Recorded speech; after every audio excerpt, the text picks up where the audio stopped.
ಬರೀ ಬೇಗ. ಬರೀ ನೋಡಿ, ಇಲ್ಲಿ ಋಷಿಕೇಶ ಹೋಮ್ವರ್ಕ್ ಬರೀತಾ ಇದ್ದಾನೆ. ಏನು ಬರೀತಾ ಇದೆಯಾ? ಜಿ. ಲೆಟರ್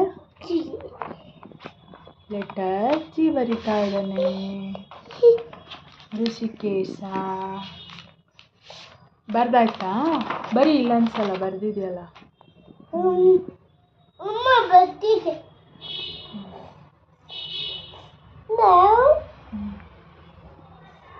ನೀಟ್ಲಿ ಬರೀಬೇಕು, ಆಯ್ತಾ? ಓಕೆನಾ? ಋಷಿಕೇಶ ಹೋಮ್ವರ್ಕ್ ಮಾಡ್ತಾ ಇದ್ದೆ. ಅವ್ನು ಗಲಾಟೆ ಮಾಡಲ್ಲ ಅಲ್ಲ ಋಷಿಕೇಶ? ನೀನು ಗುಡ್ ಬಾಯ್ ಅಲ್ವಾ? ಅಲ್ವಾ? ಹೌದು, ನೀನು ಗುಡ್ ಬಾಯ್.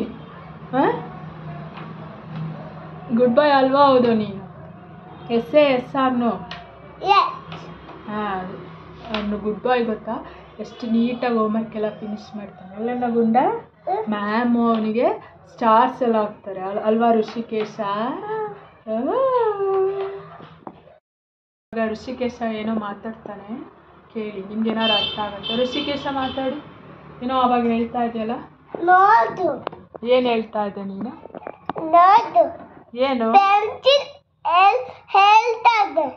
ಏನು ಹೇಳ್ತಾ ಇದ್ದೆ? ಹಾಂ, ಏನದು? ಕರೆಕ್ಟಾಗಿ ಹೇಳು. ಅವಾಗೇನೋ ಮಾತಾಡ್ತಾ ಇದೆಯಲ್ಲ ನೀನು. ಏನು ನೋಡ್ಲಿ?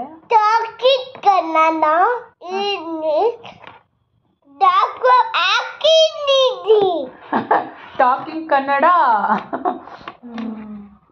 ಅವನಿಗೆ ಕನ್ನಡ ಮಾತಾಡಬಾರ್ದಂತೆ, ಓನ್ಲಿ ಇಂಗ್ಲೀಷ್ ಅಂತೆ. ಅಂದರೆ ಅವ್ರ ಸ್ಕೂಲಲ್ಲಿ ಬರೀ ಇಂಗ್ಲೀಷ್ ಮಾತಾಡ್ತಾರಲ್ಲ, ಸೊ ಹಾಗಾಗಿ ನೋ ಟಾಕಿಂಗ್ ಕನ್ನಡ ಅಂತ. ಅವ್ರ ಸ್ಕೂಲಲ್ಲಿ ಮೋನಿಕಾ ಮಾತಾಡ್ತಾಳಂತೆ. ಯಾವ ಭಾಷೆ ಮಾತಾಡೋದು ಅವಳು? ಅದೇ ಯಾವ್ದು ಮಾತಾಡ್ತಾಳೆ? ಕನ್ನಡ ಮಾತಾಡ್ತಾಳೆ. ಹೌದಾ?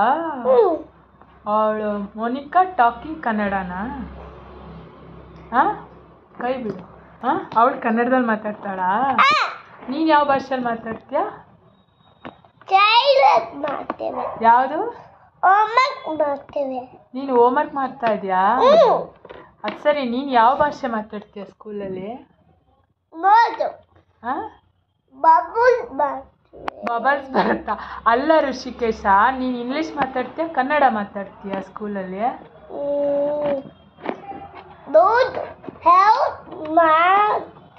ಓಯ್, ನಾನು ಕೇಳ್ತಾ ಇರೋದು. ಟಾಕಿಂಗ್ ಓನ್ಲಿ ಇಂಗ್ಲೀಷಾ? ನೀನು ಹೇಳು. ನೀನು ಇಂಗ್ಲೀಷ್. ಕ್ಯಾಮ್ರಾ ಇದೆಯಾ? ಎಲ್ಲಿದೆ ಕ್ಯಾಮ್ರಾ? ಅಲ್ಲಿ ಫಿಕ್ಸ್ ಮಾಡಿದಾನಂತೆ ಕ್ಯಾಮ್ರಾನ ಅವನು. ಸ್ಕೂಲಲ್ಲಿ ಇಂಗ್ಲೀಷ್ ಮಾತಾಡ್ತೀಯಾ ಕನ್ನಡ ಮಾತಾಡ್ತೀಯಾ ಮ್ಯಾಮ್ ಜೊತೆ? ನೀಟ್ಲಿ ಮಾತಾಡ್ತಾನಂತೆ. ಯಾವ್ದು ಇಂಗ್ಲೀಷ್ ಮಾತಾಡ್ತೀಯಾ ನೀಟ್ಲಿ?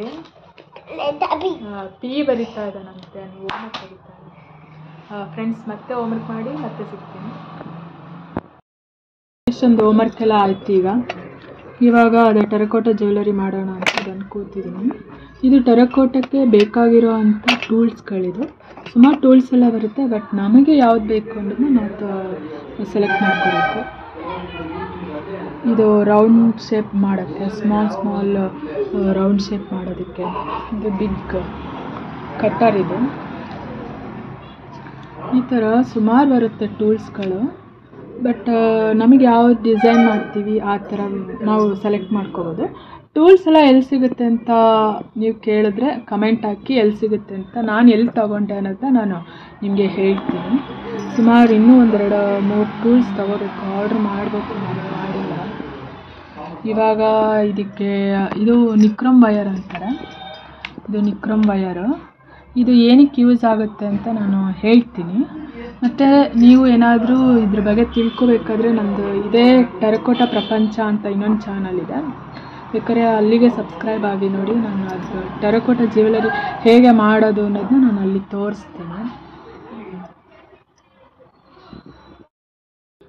ಈ ಟೆರಕೋಟದಲ್ಲಿ ಏನಪ್ಪ ಅಂದರೆ, ಒಂದಕ್ಕೆ ಇನ್ನೊಂದು ಕನೆಕ್ಟ್ ಮಾಡಬೇಕಾದ್ರೆ ಒಂದು ಡ್ರೈ ಆಗಿರಬೇಕು, ಇನ್ನೊಂದು ಹಸಿದಿರಬೇಕು. 2 ಹಸಿದಿದ್ರೆ ಆಗೋದಿಲ್ಲ. ಇವನ್ ಇದು ಬಾಲ್ಸ್ ಎಲ್ಲ ನೋಡ್ತಾ ಇದ್ದೀರಲ್ಲ, ಇದು ಕೂಡ ಫಸ್ಟೇ ಡ್ರೈ ಆಗಿರಬೇಕು. ಆಮೇಲೆ ಇದು ಡ್ರೈ ಫಸ್ಟ್ ಇದನ್ನು ಮಾಡ್ಕೋಬೇಕು, ಈ ಬಾಲ್ಸ್ಗಳು. ಆಮೇಲೆ ಈ ರೌಂಡ್ ನೋಡ್ತಾ ಇದ್ದೀರಲ್ಲ, ಆಮೇಲೆ ಸೆಕೆಂಡ್ ಇದನ್ನು ಮಾಡ್ಕೋಬೇಕು. ಇದು ಹಸಿದಿದ್ರೂ ಪರವಾಗಿಲ್ಲ, ಬಟ್ ಈ ಬಾಲ್ಸ್ಗಳು ಒಣಗಿರಬೇಕು. ಆ ಥರ ಒಂದಕ್ಕೊಂದು ಕನೆಕ್ಟ್ ಮಾಡ್ತಾ ಇದ್ದೀವಿ ಅಂತ ಅಂದಾಗ ಯಾವುದಕ್ಕೆ ಕನೆಕ್ಟ್ ಮಾಡ್ತಾ ಇದ್ದೀವಿ ಅದು ಹಸಿದಿದ್ರು ಓಕೆ. ಬಟ್ ಈ ಥರ ಬಾಲ್ಸ್ ಡೆಕೋರೇಟಿವ್ ಬೀಡ್ಸ್ ಅಂತ ನಾವು ಕರಿತೀವಿ ಈ ಟೆರಕೋಟಾದಲ್ಲಿ. ಇದು ಫಸ್ಟೇ ಮಾಡಿ ಸ್ವಲ್ಪ ಒಣಗಿರಬೇಕು. ಇವಾಗ ನಾನು ಜುಮ್ಕಾ ಮಾಡ್ತಾಯಿದ್ದೀನಿ. ಇದು ಸ್ಟಡ್ಡು ನಾನು ಫಸ್ಟೇ ನೆನ್ನೆನೇ ನೈಟ್ ಮಾಡಿದ್ದೆ ನೋಡಿ, ಇವತ್ತು ಸ್ವಲ್ಪ ಒಣಗಿದೆ. ಇವಾಗ ಇದು ಡ್ರೈ ಆದಮೇಲೆ ಕೆಳಗಡೆ ಜುಮ್ಕಾ ಹಸಿದಿದ್ರು ಓಕೆ, ಯಾಕಂದರೆ ಇಲ್ಲಿಗೆ ಕನೆಕ್ಟ್ ಮಾಡ್ತೀವಲ್ಲ, ಇದು ಡ್ರೈ ಆಗೋಗಿರುತ್ತೆ, ತೊಂದರೆ ಇಲ್ಲ. ಇವಾಗ ನಾನು ಜುಮ್ಕಾ ಮಾಡ್ತೀನಿ, ಬನ್ನಿ. ಮತ್ತು ನಿಮಗೆ ಈ ಜುಮ್ಕಾಸ್ ಹೇಗೆ ಮಾಡೋದು ಅಂತ ನಿಮಗೆ ಬೇಕಾದರೆ ನಾನು ಟೆರಕೋಟಾ ಪ್ರಪಂಚದಲ್ಲಿ ಮಾಡ್ತೀನಿ, ಬಟ್ ಇಲ್ಲಿ ನೀವು ಕಮೆಂಟ್ ಹಾಕಿ. ಫ್ರೆಂಡ್ಸ್, ಈ ವಿಡಿಯೋ ಬಂದು ಸಂಜೆ 6:30ಇಂದ ಒಂದು 10 ಗಂಟೆವರೆಗೂ ಏನು ಕೆಲಸ ಮಾಡ್ತೀನಿ ಅನ್ನೋದನ್ನ ನಾನು ನಿಮ್ಮ ಹತ್ರ ಶೇರ್ ಮಾಡಿದ್ದೀನಿ. ಅಂದರೆ ಈವ್ನಿಂಗ್ ರುಟೀನ್ ಏನು ಮಾಡ್ತೀನಿ ಅಂತ. ಸಂಜೆ ಹೊತ್ತೇ ನಾನು ಋಷಿಕೇಶನ್ಗೆ ಹೋಮ್ವರ್ಕ್ ಮಾಡಿಸೋದು. ಅಂದರೆ ದೇವರಿಗೆ ದೀಪ ಹಚ್ಚಿದ ಮೇಲೆ ನಾನು ಅವನಿಗೆ ಕೂತ್ಕೊಂಡು ಹೋಮ್ವರ್ಕ್ ಮಾಡಿಸ್ತೀನಿ. ಹೋಮ್ವರ್ಕ್ ಎಲ್ಲ ಆದಮೇಲೆ ನಾನು ಅಡುಗೆ ಮಾಡೋದಿದ್ದರೆ ಅಡುಗೆ ಮಾಡ್ತೀನಿ, ಇಲ್ಲ ಮಧ್ಯಾಹ್ನವೇ ನಾನು ಒಂದೊಂದು ಸಲ ಅಡುಗೆ ಮಾಡಿ ಇಟ್ಬಿಟ್ಟಿರ್ತೀನಿ. ಅಂಥ ಟೈಮಲ್ಲಿ ನನಗೆ ಸಂಜೆ ಹೊತ್ತು ಅಡುಗೆ ಮಾಡೋದಿರಲ್ಲ, ಆವಾಗ ನಾನು ಸ್ಟ್ರೈಟ್ ನಾನು ವರ್ಕ್ಗೆ ಜಾಯ್ನ್ ಆಗ್ತೀನಿ ಟೆರಕೋಟಕ್ಕೆ. ಇದು ನಾನು ಇವಾಗ ಸ್ಟಾರ್ಟ್ ಮಾಡಿರೋದು ಬಂದು. ಇದು ಏನು ಉಪಯೋಗ ಅಂತ ಅಂದರೆ, ಇವಾಗ ನಮಗೆ ಸಿಕ್ಕಿರೋ ಟೈಮಲ್ಲಿ ಯಾವ ಟೈಮ್ ಬೇಕೋ ಆ ಟೈಮಲ್ಲಿ ನಮ್ಮ ಓನ್ ಕ್ರಿಯೇಟಿವಲ್ಲಿ ನಾವು ಮಾಡ್ಕೋಬೋದು. ಮತ್ತು ಇಲ್ಲಿ ಅದು ಚಿತ್ರಕಲಾ ಪರಿಷತ್ತಲ್ಲಿ ಅಲ್ಲಿ ಮೇಳಗಳಾಗ್ತಾ ಇರ್ತಾರೆ, ಅಲ್ಲಿ ಹೋಗಿ ನಾವು ಎಲ್ಲ ಎಕ್ಸಿಬಿಷನ್ ಇರುತ್ತೆ, ಅಲ್ಲಿ ನಾವು ಸೇಲ್ ಹಾಕಿದ್ರೆ ಖಂಡಿತ ಒಳ್ಳೊಳ್ಳೆ ಸೆಲೆಬ್ರಿಟೀಸ್ ಎಲ್ಲ ಬರ್ತಾರೆ. ಮತ್ತು ಹಾಗೆ ನಮಗೆ ಹಣ ಕೂಡ ಬರುತ್ತೆ. ಅಂದರೆ ನಮ್ಮ ಕ್ರಿಯೇಟಿವ್ ತಕ್ಕಂಥ ಅಲ್ಲಿ ಉಪಯೋಗಿಸ್ಕೊಂಡ್ರೆ ನಮಗೆ ನಮ್ಮ ಹಾರ್ಟ್ಗೂ ವ್ಯಾಲ್ಯೂ ಬರುತ್ತೆ. ಮತ್ತು ಹಾಗೆ ನಾವು ಇದು ಜುಮ್ಕಾ ಮಾಡ್ಬೇಕಾದ್ರೆ ಟೆರಕೋಟಾ ಈ ಜುಮ್ಕಾನೇ ಅಂತಲ್ಲ, ಇಲ್ಲಿ ಟೆರಕೋಟಾ ಜ್ಯುವೆಲರಿ ಮಾಡ್ಬೇಕಾದ್ರೆ ನಾವು ಎಷ್ಟು ಟೈಮ್ ಕೊಟ್ಟಿರ್ತೀವಿ, ಎಷ್ಟು ತಾಳ್ಮೆ ಕೊಟ್ಟಿರ್ತೀವಿ ಅಂದರೆ ಆ ಮಾಡೋರಿಗೆ ಮಾತ್ರನೇ ಗೊತ್ತಿರುತ್ತೆ. ಬೇರೆ ಕಡೆ ಎಲ್ಲ ಸೇಲ್ ಹಾಕಿದ್ರೆ ಏನಂತ ಅಂದರೆ ಒಂದು 20, 30, 50 ರೂಪಾಯಿಗೆಲ್ಲ ಕೇಳ್ತಾರೆ. ಖಂಡಿತ ನಾವು ಅಷ್ಟು ಮಾರೋಕ್ಕೆ ಆಗಲ್ಲ. ಇವಾಗ ಜುಮ್ಕಾ ರೆಡಿ ಆಗಿದೆ ನೋಡಿ. ಇವಾಗ ನಾನು ಹೇಳಿದ್ನಲ್ಲ, ಇದು ಡ್ರೈ ಇದ್ದರೆ, ಇದು ಹಸಿದಿದ್ದರೆ ಆವಾಗ ಕನೆಕ್ಟ್ ಮಾಡೋಕ್ಕೆ ಸರಿ ಹೋಗುತ್ತೆ. ಇದು ಹಸಿದಿದ್ದರೆ ಕನೆಕ್ಟ್ ಮಾಡೋಕ್ಕಾಗಲ್ಲ, ಯಾಕಂದರೆ ಒಂದೊಂದಾಗಿ ಬಿಚ್ಕೊಂಡ್ಬಿಡುತ್ತೆ. ಸೊ ಯಾವಾಗಲೂ ಟೆರಕೋಟಾ ಜ್ಯುವೆಲರಿ ಮಾಡ್ಬೇಕಾದ್ರೆ ಒಂದಕ್ಕೊಂದು ಕನೆಕ್ಟ್ ಮಾಡಿರ್ಬೇಕಾದ್ರೆ ಒಂದು ಡ್ರೈ ಆಗಿರಬೇಕು, ಇಲ್ಲ ಸ್ಟಡ್ ಡ್ರೈ ಆಗಿರಬೇಕು, ಇಲ್ಲ ಜುಮ್ಕಾ ಡ್ರೈ ಆಗಿರಬೇಕು. ಇಲ್ಲಿ ನಾನು ಸ್ಟಡ್ ಡ್ರೈ ಮಾಡಿದ್ದೀನಿ, ಜುಮ್ಕಾ ಹಸಿದಿಟ್ಟಿದ್ದೀನಿ. ಆ ಥರ ನೋಡಿ 2 ಡಿಸೈನ್ ಮಾಡಿದ್ದೀನಿ. ಇದು ಒಣಗೋಕ್ಕೆ ಇವಾಗ ಸ್ವಲ್ಪ ಚಳಿ ಇರೋದ್ರಿಂದ ಒಂದು 2 to 3 ಡೇಸ್ ಬೇಕಾಗುತ್ತೆ. ಸಮ್ಮರಲ್ಲಾದರೆ 1 ದಿನ, 1.5 ದಿನ, 1-2 ದಿನ ಒಳಗಡೆ ಒಣಗೋಗ್ಬಿಡುತ್ತೆ. ಬಟ್ ಈ ಚಳಿಗಾಲ ಮಳೆಗಾಲದಲ್ಲೆಲ್ಲ ತುಂಬ ಟೈಮ್ ಬೇಕಾಗುತ್ತೆ. ಇದು ಇದ್ದು ಬೇಕಿಂಗ್ ಮಾಡಿದ್ರೆ ಒಡೆದೋಗ್ಬಿಡುತ್ತೆ. ಸೊ ಹಾಗಾಗಿ ತುಂಬ ಡ್ರೈ ಆದಮೇಲೆ ನಾವು ಬೇಕಿಂಗ್ ಮಾಡಬೇಕು. ನಾನು ಈ ವಿಡಿಯೋದಲ್ಲಿ ಸಂಜೆ 6:30ಇಂದ 10 ಗಂಟೆವರೆಗೂ ಏನು ಕೆಲಸ ಮಾಡ್ತೀನಿ ಅನ್ನೋದನ್ನ ಶೇರ್ ಮಾಡಿದ್ದೀನಿ.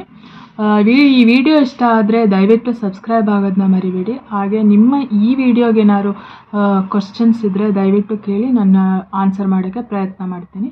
ಮತ್ತೊಂದು ವಿಡಿಯೋದಲ್ಲಿ ಸಿಗ್ತೀನಿ ಫ್ರೆಂಡ್ಸ್. ಅಲ್ಲಿವರೆಗೂ ಬಾಯ್ ಬಾಯ್, ಟೇಕ್ ಕೇರ್.